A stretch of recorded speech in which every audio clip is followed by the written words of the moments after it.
Welcome to our channel. Today we how to transfer spreadsheet data into Airtable with smart formatting, beginner guide step by step clearly. Open your spreadsheet application and locate the data you wish to transfer. Ensure that your spreadsheet is well organized, with clear headers for each column. Highlight the cells containing the data.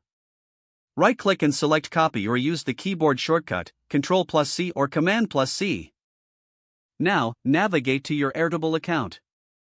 If you don't have an account, you can easily create one at airtable.com. Once logged in, create a new base or open an existing one where you want to transfer the data. Click on the table where you'd like to paste the information. In Airtable, find the first empty cell in the relevant column. Right-click in that cell and select Paste or use the keyboard shortcut, Ctrl+V or Command+V. Airtable should automatically recognize and format your data correctly. If your data includes dates, currencies, or checkboxes, make sure those fields are set properly. To adjust field types, click on the header of each column. Select Customize Field Type from the drop-down menu. Choose the appropriate type that matches your original spreadsheet format. After ensuring all fields are correctly formatted, review the data for accuracy.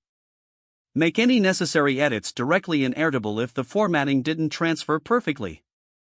To save your changes, simply click outside the edited cell or press Enter.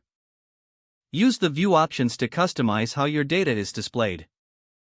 Explore different views like grid, gallery, or calendar based on your needs. Finally, familiarize yourself with Airtable's features to make the most of your newly imported data. If the page does not load, refresh the browser or try again in a private or incognito window. Make sure you are using the correct email address, then retype it carefully to avoid small typos. If your password is not accepted, use the reset option and create a new strong password you can remember. Check your spam folder for verification or security emails, then complete any requested confirmation steps. Enable two-factor authentication if available to improve account security and reduce unauthorized access risk.